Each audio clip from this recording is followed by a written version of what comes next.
Now next जो हमारा topic है वो Nobel prize in economics science 2025 को लेकर है। न्यूज़ में किस वजह से है?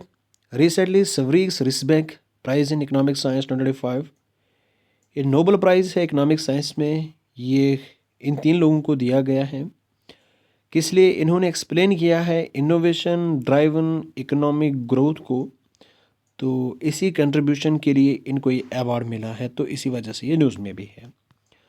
नाउ सवरीज रिसबैंक प्राइज़ के बारे में जानते हैं। इसको एस्टेब्लिश किया गया था 1968 में बाय सवरीग्स बैंक, जो कि स्वीडन का सेंट्रल बैंक भी है। ठीक है, हमारे पास 5 नोबेल प्राइजेस हैं और प्लस एक इकोनॉमिक्स का प्राइज़ भी है। ठीक है, तो इनको एस्टेब्लिश किया था अल्फ्रेड नोबल ने। ठीक है, कब? 1895 में। आई बात समझ में? तो ये यहाँ पे लिखा है। और जो इकोनॉमिक्स वाला है इसको सवरीज रिसबैंक ने डेवलप किया है 1968 में, जो कि स्वीडन का सेंट्रल बैंक पे है। इसको कौन देता है? इसको royal Swedish academy of science जो है वो कंफर्म करते हैं। पहले रेसिपिएंट कौन है? रगनार फ्रिच एंड जॉन तिनबर्गन जो है ये पहले रेसिपिएंट है। 1969 में इनको ये अवार्ड मिला है। ठीक है, नाउ इंडिया की अगर बात करें तो अमर्त्य सेन जो है ये पहले इंडियन है जिनको नोबेल प्राइज़ फॉर इकोनॉमिक्स 1998 में मिला है इसको। ठीक है, अपने कंट्रीब्यूशन के लिए। इनका कंट्रीब्यूशन क्या था? Welfare economics and social choice theory, ये इनका कंट्रीब्यूशन था। इसी थ्योरी के लिए इनको ये अवार्ड मिला है 1998 में।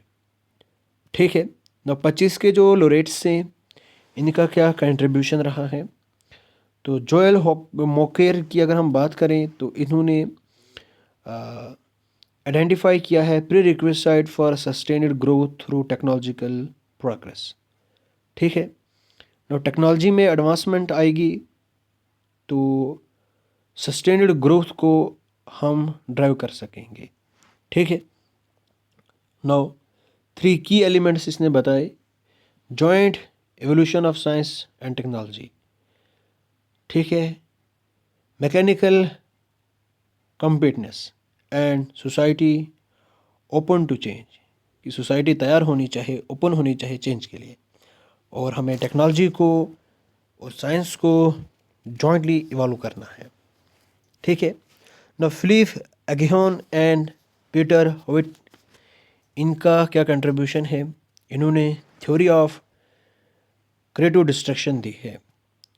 ठीक है, तो ये मैथमेटिकल मॉडल है, फ्रेमवर्क है किसका? क्रिएटिव डिस्ट्रक्शन का। इसको डेवलप किया गया था 1992 में। ठीक है, क्रिएटिव डिस्ट्रक्शन ये एक प्रोसेस है, इसमें न्यू या फिर बेटर प्रोडक्ट इंटर होते हैं मार्केट में और पुराने जो होते हैं वो ख़त्म हो जाते हैं।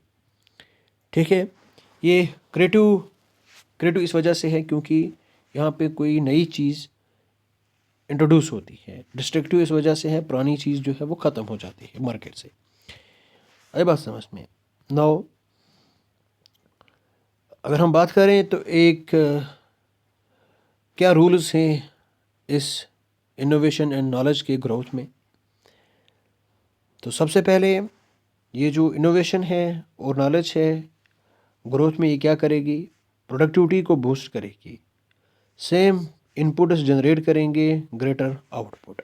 ठीक है, अगर हम रिसर्च एंड डेवलपमेंट में ज़्यादा इन्वेस्ट करेंगे तो सेम इनपुट्स मोर आउटपुट जनरेट करेंगे। ठीक है, नाउ लिविंग स्टैंडर्ड जो है वो इम्प्रूव होगा। New medicine, transport, better food, internet.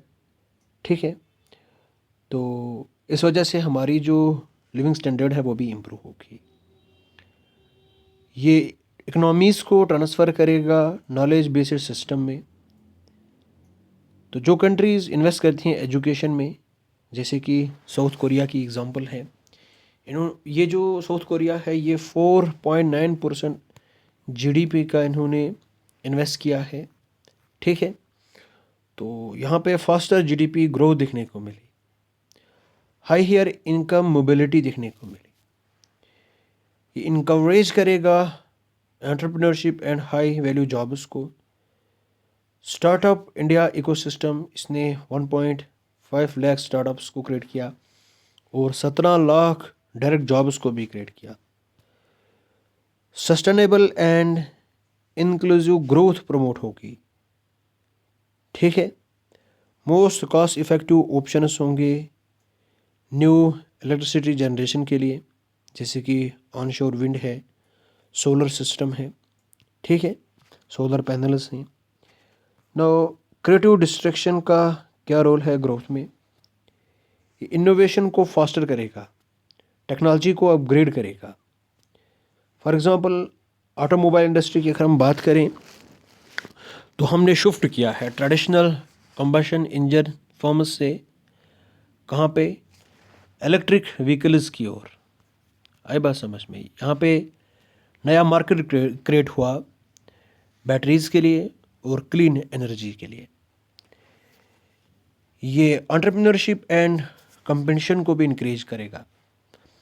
ठीक है, इंडिया का digital revolution, UPI, fintech, e commerce, यहाँ पे ट्रेडिशनल बैंकिंग एंड रिटेल को डिसरप्ट कर दिया और जो हमारा इंक्लूजन है वो इंक्रीज़ हुआ, इनोवेशन इंक्रीज़ हुआ, रिसोर्सेज का रीएलोकेशन होगा और इकनॉमी जो है वो रेजिलेंस पे आएगी। ठीक है, आई बात समझ में? नाउ जैसे कि कोविड-19 के बाद डिजिटल ट्रांसफॉर्मेशन हुआ तो यहाँ पे अब रिमोट एरियाज़ में भी लोग काम कर सकते हैं। ठीक है, और ई कॉमर्स जो है वो बहुत तेज़ी से ग्रो हुई। तो गवर्नमेंट के क्या इनिशिएटिव्स हैं इनोवेशन एंड टेक्नोलॉजी प्रोग्रेस के लिए? सबसे पहले आरडीआई स्कीम है, ये प्राइवेट सेक्टर को प्रमोट करती है रिसर्च के लिए। ठीक है, फिर अटल इनोवेशन मिशन है। ठीक है, यहाँ पे हम इनोवेशन इंफ्रास्ट्रक्चर को डेवलप करते हैं एजुकेशनल इंस्टीट्यूशंस में। फिर deep tech fund of funds, इसमें 10,000 करोड़ हैं for cutting edge research and startup scaling के लिए। टेक्नोलॉजी एडवांसमेंट पॉलिसीज़, पीएलआई है, सेमीकंडक्टर मिशन है, इंडिया एआई मिशन है, ड्राइव टेक्नोलॉजिकल ग्रोथ। ठीक है, स्टार्टअप एंड रिसर्च सपोर्ट, ये हमारे पास फेलोशिप प्रोग्राम है रिसर्च के लिए। Now digital infrastructure initiative, digital India, startup India, make in India initiative, international collaboration different countries के साथ, यूएसए के साथ, सेमीकंडक्टर पार्टनरशिप है किसके साथ, जापान के साथ, क्वीन बाई क्वाड के साथ। ठीक है, thematic mission, national strategies on blockchain, Airawat. ठीक है, क्वांटम मिशन, इसके साथ साथ डीप टेक पॉलिसी। ठीक है, नाउ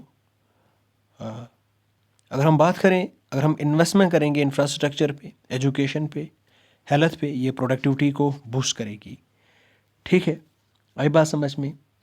रिसर्च एंड डेवलपमेंट पे इन्वेस्ट करेंगे तो ग्रोथ जो है वो इंक्रीज़ होगी, सस्टेनेबल ग्रोथ है वो इम्प्रूव होगी। ठीक है, नाउ नेक्स्ट टॉपिक की ओर चलते हैं।